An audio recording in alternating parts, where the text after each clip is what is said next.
Employment की। Article 16 क्या बात करता है कि it provides for equality of opportunity for all citizens in matters of public employment और appointment to any office under the state. यानी no citizen can be discriminated against और be ineligible for any employment और office under the state on the grounds of religion, race, caste, sex, descent, place of birth. ये चीज ध्यान रखना, ठीक है। वहां पे आपका क्या था, R2CSP था, ठीक है। यहाँ पे क्या है, डिसेंट भी एक ऐड हो गया है, ठीक है। ये चीज ध्यान रखना। इस बेसिस पे इज ओनली ऑन दिस, इसके बेस पे आप नहीं डिस्क्रिमिनेट कर सकते। यानी सर क्या बाकी में कर सकते हैं? यस, अगेन बाकियों में किया जा सकता है डिस्क्रिमिनेट।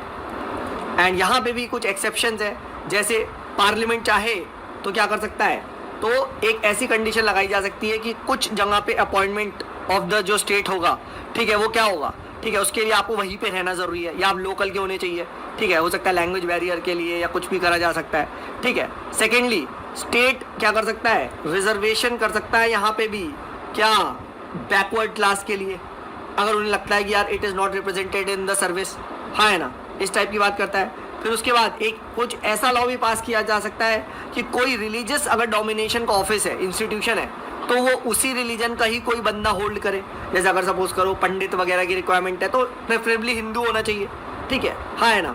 एंड उसके बाद अभी ये जो रिसेंटली ये हुआ था, ऐड हुआ था कि 16 sub clause D, 15 sub clause D, जिसमें बात की गई थी कि 10% अपॉइंटमेंट किसका होगा, for post of economically weaker. Centre निकालता है कितनी इनकम होनी चाहिए, 8 लाख से कम वगैरह वगैरह। EWS के सर्टिफिकेट बहुत सारे लोग आप में से बनवाते हैं, राइट, ठीक है। तो ये हम लोगों ने यहाँ पे बात कर लिया।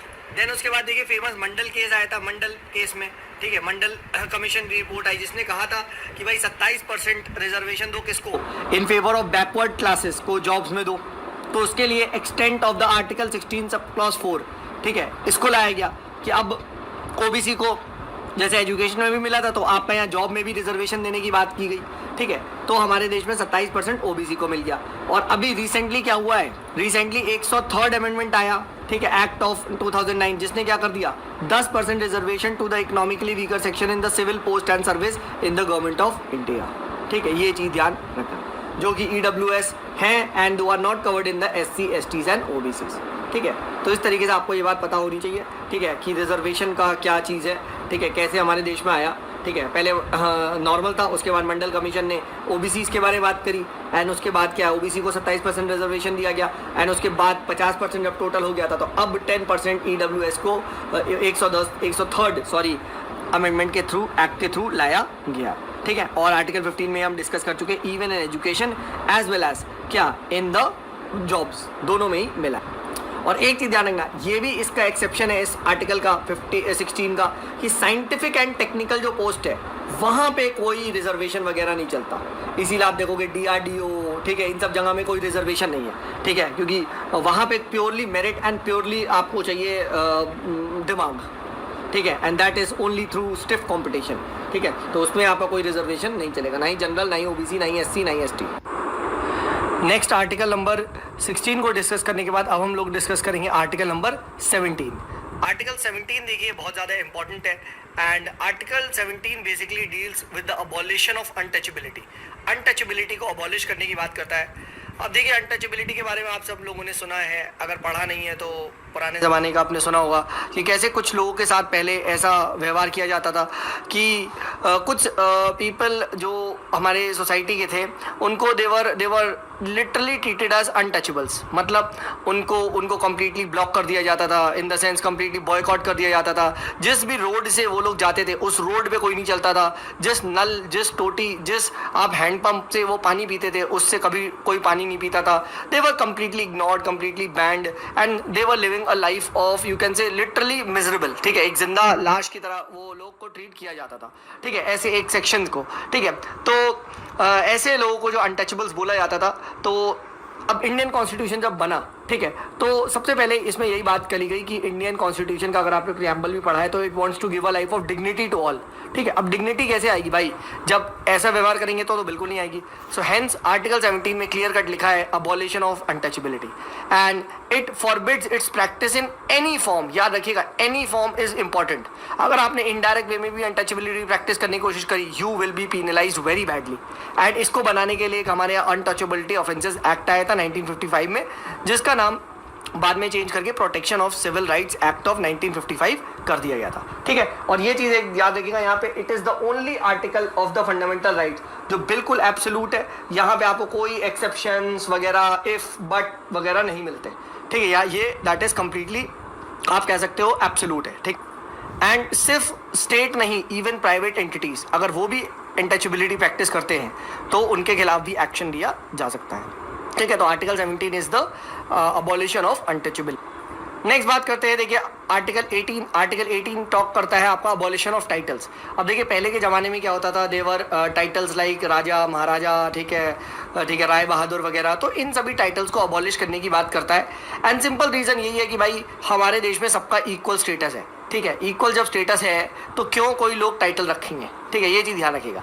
ठीक है, तो इसके अंदर क्या है, it prohibits the state from conferring any title. ठीक है, बट एक्सेप्ट मिलिट्री, याद रखिएगा, मेजर जनरल वगैरह या एकेडमिक डिस्टिंक्शन लाइक डॉक्टर, ये तो अलाउड है। ठीक है, on anybody weather a citizen और अ फॉरेनर, ये ध्यान रखिएगा। Similarly it prohibits a citizen of India from accepting any title from a foreign state. अगर कोई फॉरेनर को भी अगर इंडिया में कोई ऑफिस होल्ड किया हुआ है सरकार का, and if it wants to take a foreign title, तो वो भी आपको प्रेसिडेंट की कंसर्न से लेना पड़ेगा। ठीक है, तो ये चीज़ ध्यान रखिएगा। ठीक है, इस तरीके की यहाँ पे बात चलती है। और जो भी अगर फॉरेन से कोई भी इन्वॉल्वमेंट आप कह सकते हो, कोई भी टाइटल वगैरह अगर इफ कभी लेना भी पड़ा, ठीक है, तो क्या होगा, तो आपको कंसेंट ऑफ प्रेसिडेंट की यहाँ पे ज़रूरत पड़ती है। ठीक है, ये चीज़ यहाँ पे ध्यान रखिएगा। ठीक है, तो it is clear that titles like Rai Bahadur, Raj Bahadur, Maharaja, Diwan Sahib, ये सब कंप्लीटली बैंड है। क्यों? क्योंकि हमारे देश में सबका इक्वल स्टेटस है। However national awards like Padma Vibhushan, Padmashri, Padma Bhushan, Bharat Ratna, ये अलाउड है। ठीक है, ये चीज़ अलाउड है, ये चीज़ ध्यान रखिएगा। This does not go against the principles of article 18।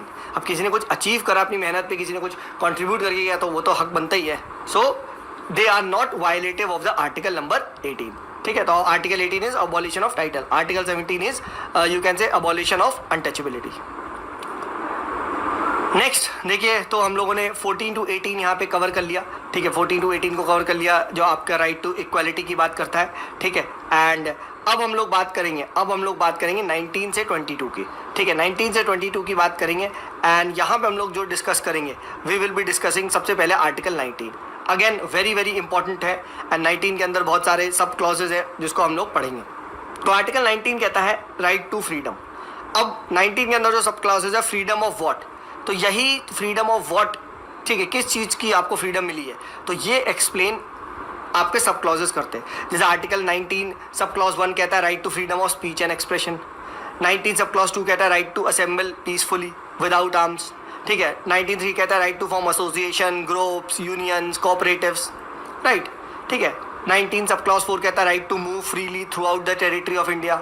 ठीक है, राइट टू 19 सब क्लॉज 5 कहता है right to reside in any part of India, कहीं भी आप घर बना सकते हैं। ठीक है, 6 कहता है कि भाई right to practise any profession, कोई भी आप बिजनेस, कोई भी ट्रेड कर सकते हैं, कोई रोक टोक नहीं है।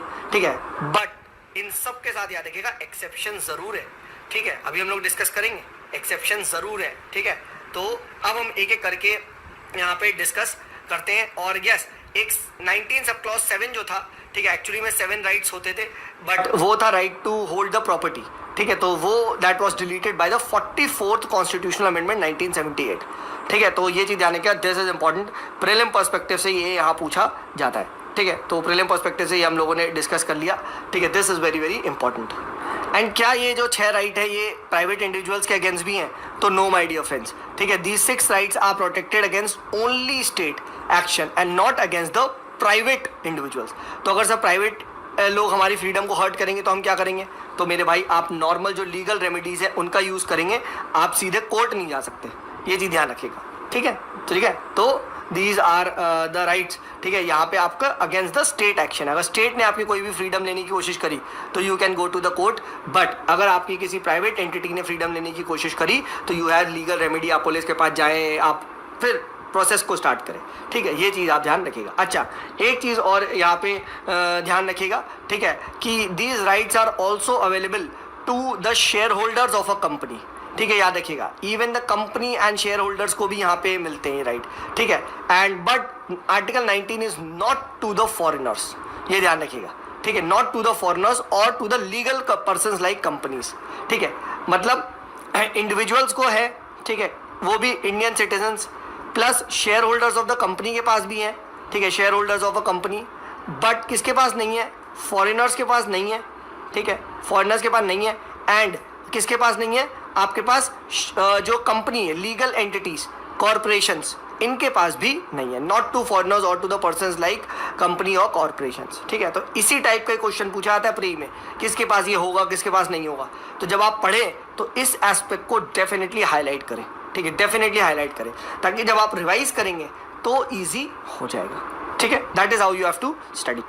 So let us now start off with our discussion of the first fundamental right to freedom, that is clause 1, ठीक है, that talks about right to freedom of speech and expression।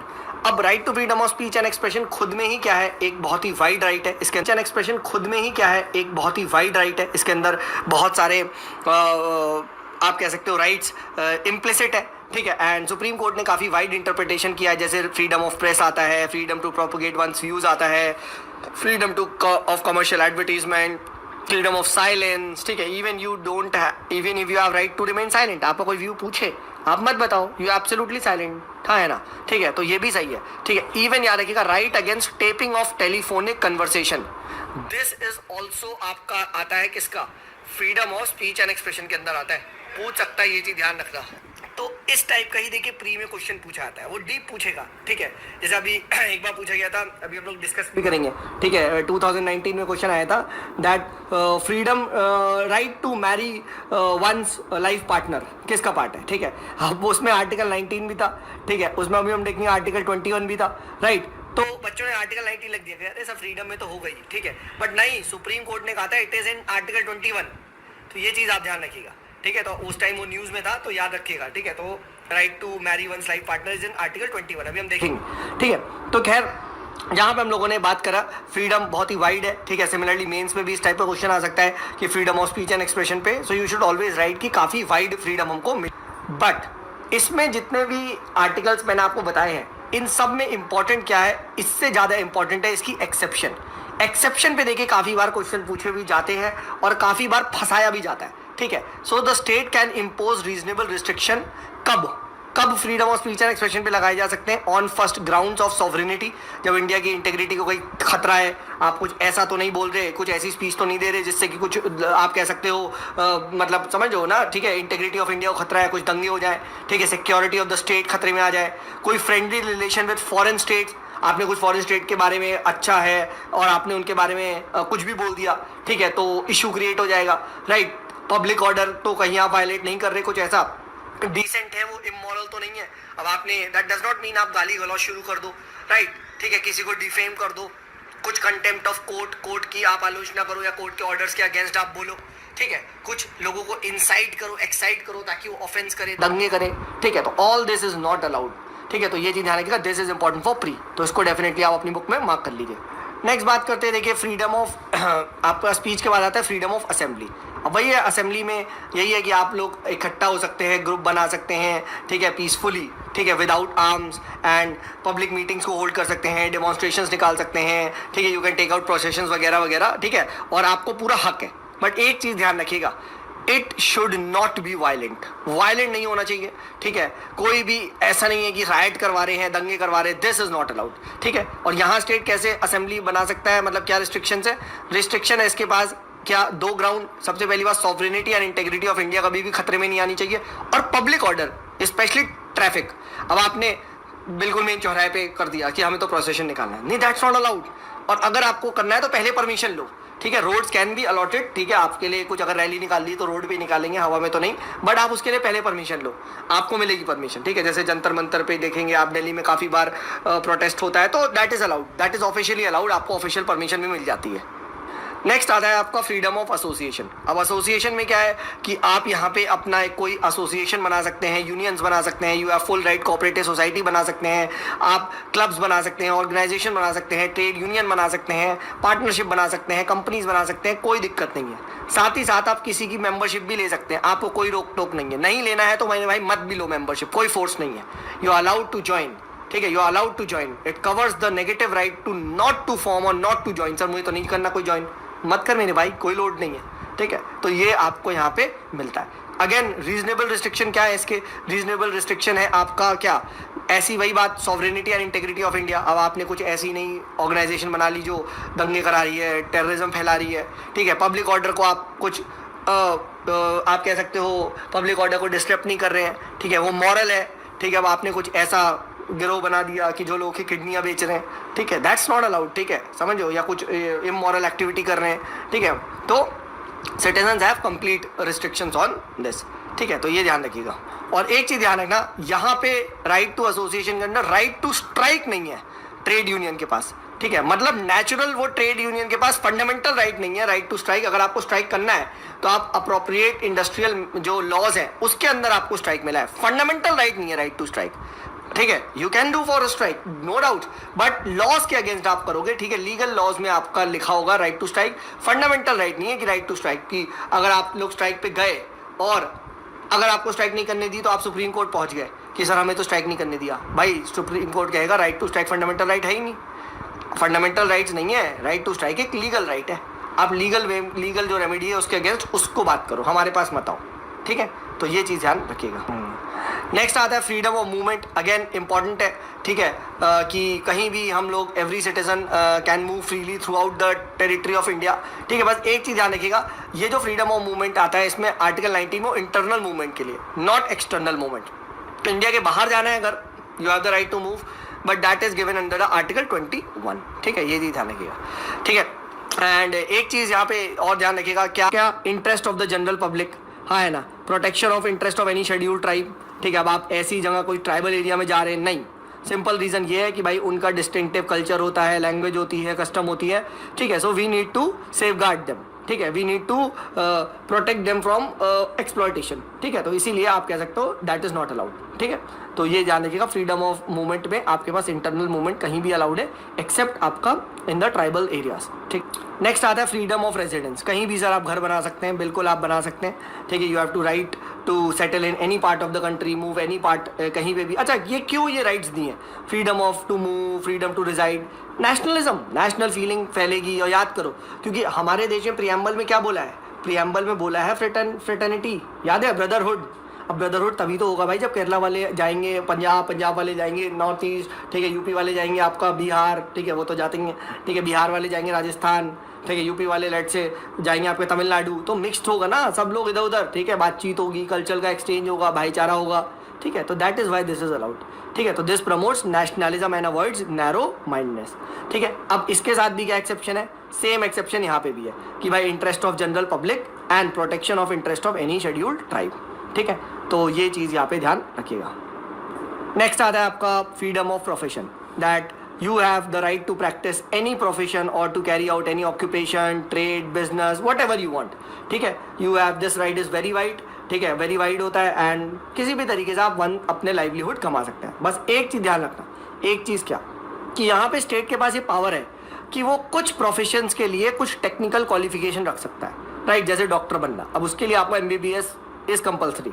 अगर आप आज कहो नहीं सर मैंने बीटेक करा, मैं अपनी क्लिनिक खोलूंगा, तो मेरे भाई यू कैन बी अरेस्टेड, ठीक है। झोला छाप होता है ना, क्वैक्स का आप लोगों ने नाम सुना होगा, ये क्राइम है, ठीक है। तो प्लीज़, मैं तो आपको नहीं कहता, ठीक है, और आपको करना भी नहीं चाहिए, ठीक है। तो बट अब जैसे आप कह सकते हो राशन की दुकान के लिए कोई आपका वो नहीं है क्वालिफिकेशन, तो बिल्कुल आप खोलो, ठीक है। सिमिलरली लेट से अगर आपको कोई भी प्रोफेशन करना है जहाँ कोई एग्जैक्टली ज़रूरत नहीं है, ठीक है, तो आप आ सकते हो, ठीक है, ये ध्यान रखना। एंड सेकेंड, स्टेट अपने पास कोई भी ट्रेड, बिजनेस, इंडस्ट्री रख सकता है अपनी monopoly, in the sense private players can not come in to that. और ऐसा होता ही है, जैसे आपने रेलवे देखा होगा, अभी रेलवेज में थोड़ा बहुत प्राइवेटाइजेशन आ रहा है, बट हमेशा से सरकार के पास रही है।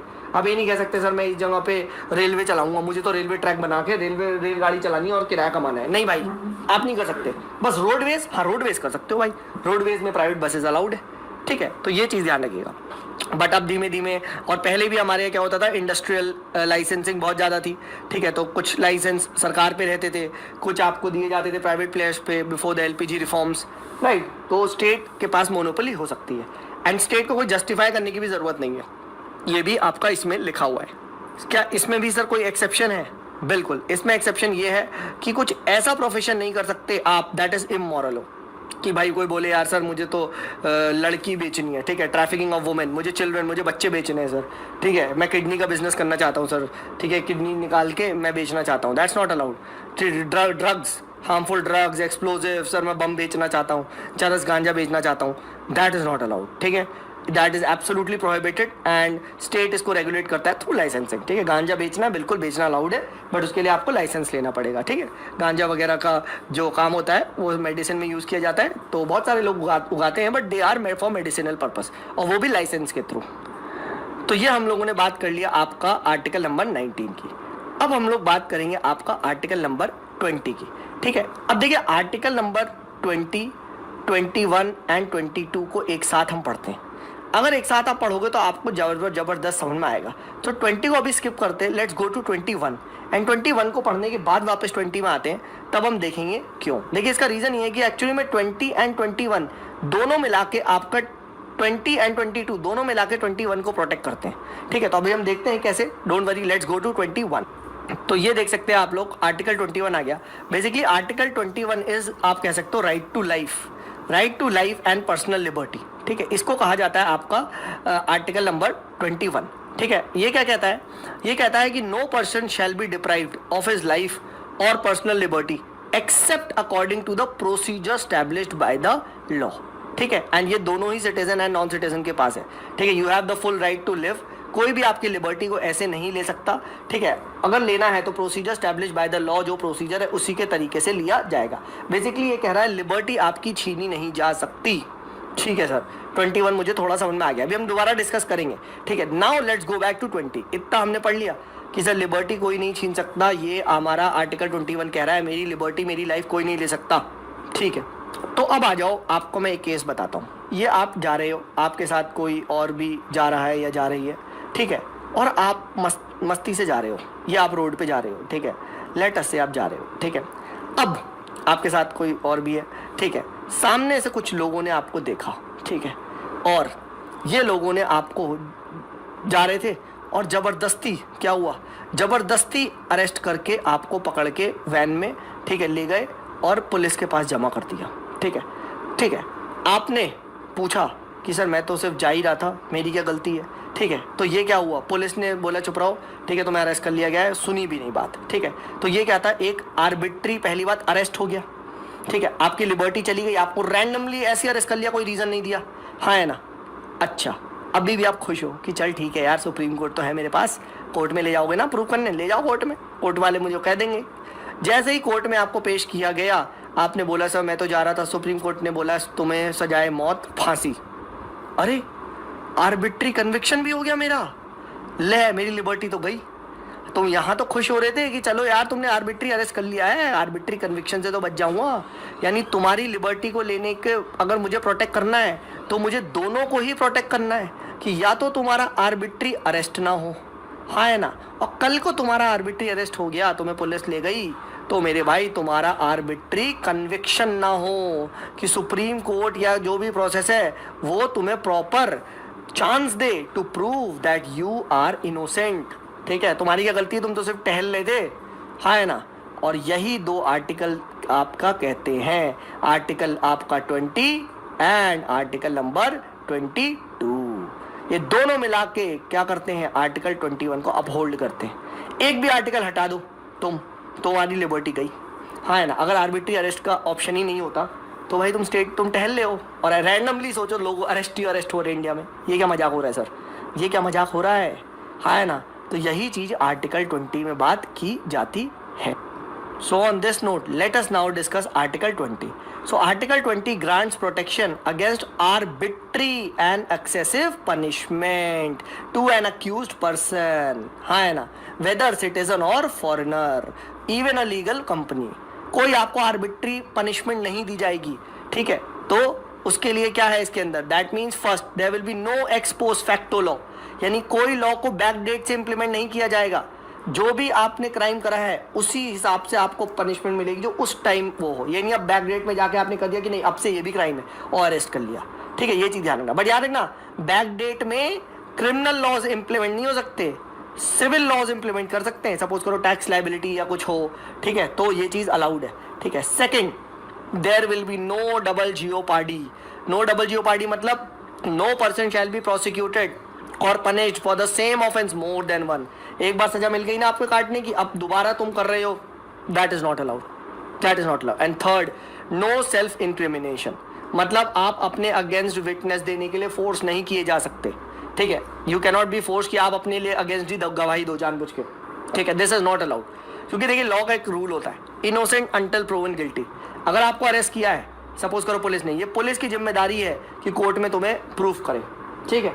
ठीक है, तुम पे फोर्स करवा के प्रूफ नहीं कर सकती. नो सेल्फ इंक्रिमिनेशन, ठीक है? ये चीज़ यहाँ पे ध्यान रखना, ठीक है? तो ये यहाँ पे हम लोगों ने डिस्कस कर लिया. तो देख रहे हो, तो कोर्ट में तुम्हें प्रॉपर पूरी प्रोटेक्शन है. तुम्हारे खिलाफ कोई भी बैक डेट में लॉ नहीं लगाया जाएगा, ठीक है? तुम्हें कोई 2 बार पनिशमेंट नहीं दी जाएगी. तुम्हें सिर्फ उस टाइम पे जो भी पनिशमेंट होगी उसके हिसाब से ही तुमको दिया जाएगा, ठीक है? कोई पुराना नहीं दिया जाएगा. आपको फोर्स नहीं किया जाएगा कि आप अपने अगेंस्ट क्या बोलते हैं गवाह बनो, राइट? तो नो सेल्फ इंक्रिमिनेशन.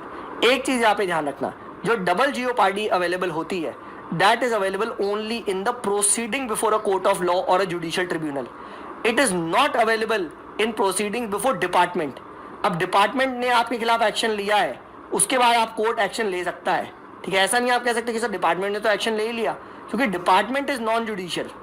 ये चीज़ ध्यान रखना, ठीक है? तो अभी बार आप सुनते हो कि डिपार्टमेंटल इंक्वायरी बैठी है, क्योंकि डिपार्टमेंट के अंदर भी थोड़ा बहुत आपका अपना एथिक्स वगैरह होता है, ठीक है गाइस? तो ये चीज़ यहाँ पे ध्यान रखिएगा, ठीक है? एंड बैक डेट में कौन से लॉज इंप्लीमेंट किए जा सकते हैं ये पूछा जाता है. कौन सा? Civil laws. सिविल लॉज और टैक्स लॉज को इंप्लीमेंट किया जा सकता है, बट क्रिमिनल लॉ नहीं. एक इस पे भी क्वेश्चन आता है, एक इस पे भी क्वेश्चन आता है, ठीक है? तो ये चीज़ आएंगे. And yes, no self incrimination में ये नहीं है कि आप अपने गवाही तो नहीं दे सकते, बट आप अपने ब्लड या आप कह सकते हो blood samples, hair sample, that is allowed, ठीक है? कि आप ये कहो नहीं मैं तो अपना ब्लड सैंपल ही नहीं दूंगा सर क्योंकि वो भी मेरे अगेंस्ट. ना ना ना ना, that is not allowed, that is not allowed, ठीक है? ठीक है, यू दैट इज मतलब ये अलाउड है आपका. अगर चाहे अब क्राइम सीन को इन्वेस्टिगेट कर रहे तो आपने फिंगरप्रिंट नहीं दोगे कि नहीं ये तो सेल्फ इंक्रिमिनेशन है इनडायरेक्ट वे में. नहीं, ये चीज़ नहीं अलाउड है, ठीक है? तो यहाँ आप देख सकते हैं compulsion to give thumb impression, specimen signature, blood specimens, ठीक है? तो ये चीज़ अलाउड है. तो इसी के साथ हमारा ये लेक्चर 3 यहाँ पे कंप्लीट होता है, ठीक है? अब हम लोग फंडामेंटल राइट्स पार्ट 2 करेंगे, ठीक है? जहाँ हम लोग आर्टिकल 21 से लेके आपका जो आर्टिकल नंबर 32 तक है, ठीक है? उसको हम लोग, वैसे 34 है, ठीक है? उसको हम लोग कवर करेंगे. तो आप लोग प्लीज़ इसको रिवाइज करिए, फंडामेंटल राइट्स चैप्टर को पढ़ें, एक एक लाइन को पढ़ें, इससे बहुत सारे क्वेश्चंस आते हैं. एंड जब हम लोग नेक्स्ट पर्टिकुलर वीडियो में मिलेंगे तो हम लोग आप इसका जो फंडामेंटल राइट्स वाला पार्ट 2 है